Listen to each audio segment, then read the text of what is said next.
Vicky Prasetyo terdiam saat terima ancaman dari Kalina Oktrani jika menikah lagi, nasibnya akan seperti ini.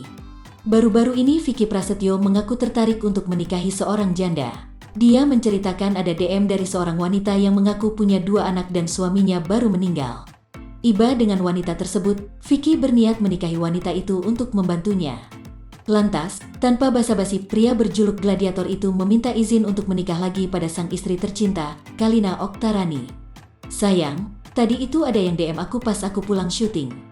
Kasihan deh sayang, ada wanita ditinggal mati sama suaminya mana punya 2 anak. Boleh nggak sayang aku nikahin dia hanya untuk menolong aja, kata Vicky Prasetyo pada Kalina Oktarani dikutip Tribun Style, Minggu, tanggal 28 November tahun 2021. Dengan santai, Kalina memberikan izin sang suami untuk menikah. Boleh sih, jawab Kalina singkat. Mendengar ucapan dari Kalina, Vicky pun dibuat syok tak percaya. Vicky seolah tak percaya dengan jawaban Kalina. Serius boleh kamu izinkan aku nikah sama dia? Tanya Vicky memastikan. Namun rupanya, sesaat setelah itu Kalina memperlihatkan sesuatu yang akan terjadi jika sang suami menikah lagi.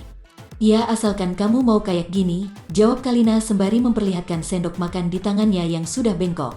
Mengetahui sendok di tangan Kalina sudah bengkok, Vicky dibuat kaget. Tak ingin ancaman itu menimpa dirinya, Vicky langsung berubah pikiran dengan mengatakan mundur menikah lagi.